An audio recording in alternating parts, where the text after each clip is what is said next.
Hello, I'm David Chaston with 90 at 9, brought to you by interest.co.nz. This week, get everything you need to know in 90 seconds at 9 o'clock. With news, markets aren't as happy now the Easter holiday is over. Although we were on holiday yesterday, most of Asian markets weren't. Tokyo closed flat, although Hong Kong was on holiday. Shanghai took it on the chin yesterday, dropping 1.7%. In turn, that was because fears Beijing will wind back its stimulus. And this morning, Wall Street is barely able to find any direction or enthusiasm, trading flat in the afternoon session. In the US, the latest update to the Chicago Fed's National Activity Index is a dull affair, with the latest data slightly worse than expected, but still better than in February. Existing home sales fell 5% in March, despite falling mortgage rates, and median prices are up only 3.8%. The industry claims the weak market is because there are not enough houses available for sale, especially at the cheaper end of the market. It is a puzzle as to why this demand pressure isn't raising prices. It is a national puzzle that may say something about the American confidence in housing.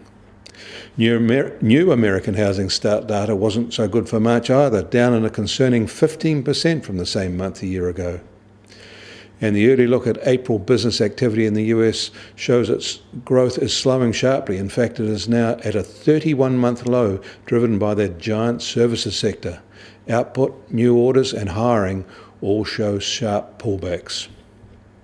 Over the border to the north, Canadian retail sales data brought a stronger than expected rise in February. But to be fair, most of that rise is accounted for by inflation. Both the IMF and OECD have warned China that excessive stimulus could undermine the country's attempts to deal with financial risks.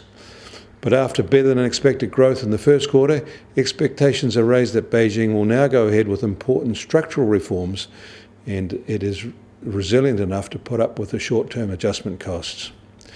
But the only indication coming out of Beijing is that stimulus support will remain, although it may be scaled back.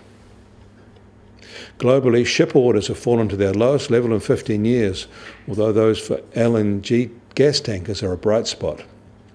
US Treasury 10-year yield has drifted up by 3 basis points over the holiday weekend and now at 2.59%.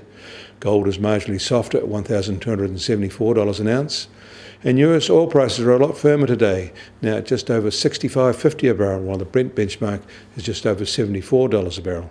That is a $2 rise on an American statement that they are set to tighten the screws on Iran by ending waivers for its sanctions on the country. The Kiwi dollar is now weaker at 66.8 US cents. On the cross rates, we're at 93.6 Aussie cents, and against the euro at 59.3 euro cents. That puts the TWI at 71.4. I'm David Chaston. That was 90 at 9, brought to you by interest.co.nz.